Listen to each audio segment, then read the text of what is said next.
আবারও সমস্যার সম্মুখীন ভারত বাংলাদেশ পেট্রাপোল সীমান্ত। স্থলবন্দর দিয়ে পণ্য পরিবহনে ফের জারি নিষেধাজ্ঞা। পাটজাত পণ্য রপ্তানিতে ভারত সরকারের সিদ্ধান্তে ক্ষতির সম্মুখীন পেট্রাপোলের সীমান্ত বাণিজ্যের সঙ্গে যুক্ত কয়েক হাজার মানুষ। গার্মেন্টস, পিভিসি ও প্যাকেটজাত পণ্যের পর এবার বাংলাদেশ থেকে পাটজাত পণ্য রপ্তানিতেও নিষেধাজ্ঞা জারি করল ভারত সরকার। জুট গুডসের ওপরে টোটাল মোটামুটি সার্কুলার দিয়েছে, যেটা বলা হচ্ছে যে সমস্ত ল্যান্ড বর্ডারে যে জুট আইটেম বাংলাদেশ থেকে আসতো, জুট, জুটিয়ান, এটা বন্ধ হয়ে গেছে। এটা এখন মুম্বাই নবসেবা পোর্ট দিয়ে আনতে হবে। যদি কোনো ইম্পোর্টার আনতে চায় সেটা মুম্বাই নবসেবা পোর্ট দিয়ে আনতে হবে। এখন এটা একটা অনেক বড় ধাক্কা। প্রায় আমরা ধাক্কা খাচ্ছি, যারা পেট্রাপোল বর্ডারের মতো অন্যান্য ল্যান্ড বর্ডারগুলো আছে, লক্ষাধিক লোক, লক্ষ লক্ষ লোক ইনভলভ, ডাইরেক্ট ইনডাইরেক্ট সবাই। ভারত সরকারের পক্ষ থেকে প্রকাশিত একটি সরকারি বিজ্ঞপ্তিতে জানানো হয়েছে, বাংলাদেশ থেকে পাটজাত পণ্য আর পেট্রাপোল স্থলবন্দর দিয়ে ভারতে প্রবেশ করতে পারবে না।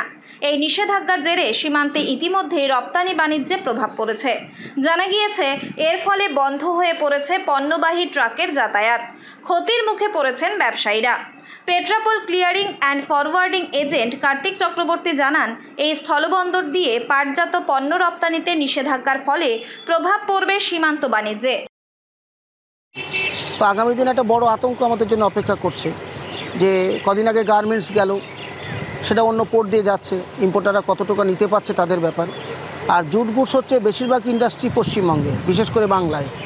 তো এই জুট গুডস নবসেবা পোর্ট দিয়ে এনে তারা কতটুকু লাভবান হবে সেটা নিয়ে আমাদের কাছে কোশ্চেন আছে।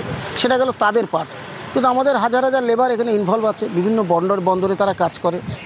আর জুট গুডসের একটা দুটো ছোট আইটেম আসবে, যেরকম জুট ব্যাগ এবং জুট ক্লথ হয়তো আসতে পারে, কিন্তু সে পরিমাণ সেটা খুবই কম। 100 গাড়ি যদি জুট আসে একটা বন্দর দিয়ে, তাহলে সেখানে দেখা যাচ্ছে 80 গাড়ি হচ্ছে পার্টিকুলার যেটা বন্ধ করা হলো সেই গাড়ি, অর্থাৎ সেই পণ্যটাই বন্ধ হয়ে গেল। আমাদের একটা আগামী দিনে বড় আশঙ্কা আমাদের তৈরি হচ্ছে, যারা সীমান্ত অঞ্চলে আমরা কাজের সঙ্গে যুক্ত। এখন থেকে এ ধরনের পণ্য মুম্বাই নবসেবা পোর্ট দিয়ে আনার নির্দেশ দেওয়া হয়েছে। সরকারের সিদ্ধান্ত মেনে নিতে হবে, তবে সরকারের কাছে আবেদন করেন যেন বিষয়টি আবারও পুনর্বিবেচনা করা হয়।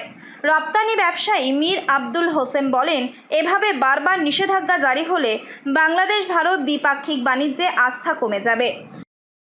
আজকে সরকারের, আমাদের দেশের স্বার্থের জন্য সরকার যে সিদ্ধান্ত নিচ্ছে সেটা আমরা সাধুবাদ জানাই, কিন্তু তারপরেও বলবো যে গভীরভাবে আমাদের এক্সপোর্ট ইম্পোর্ট ব্যবসাটাকে একটা গভীর খাদের মধ্যে চলে যাচ্ছে, যেটা আমাদের জন্য, আমাদের শহরবাসীর জন্য, বনগাঁবাসীর জন্য অনেক আন্তর্জাতিক পর্যায়ে এটা একটা বিরাট ধাক্কা। তার কারণ হচ্ছে আমাদের বনগাঁ টোটালটাই এক্সপোর্ট ইম্পোর্টের উপরই নির্ভরশীল। কিছুদিন আগে তো টোটাল বস্ত্র শিল্প ইম্পোর্ট বন্ধ হয়ে গেছে, তার সঙ্গে আজকে পার্টস জুট শিল্পও বন্ধ হয়ে গেছে। এই জুট ইম্পোর্টের ফলে যে জুটটা আমাদের দেশে ইম্পোর্ট হতো, সেই জুটটা দিয়ে আমাদের অনেক উন্নত মানের পোশাক তৈরি হতো, হস্তশিল্পীরা তারা কাজ করতেন, সেটা টোটাল বন্ধ হয়ে গেল।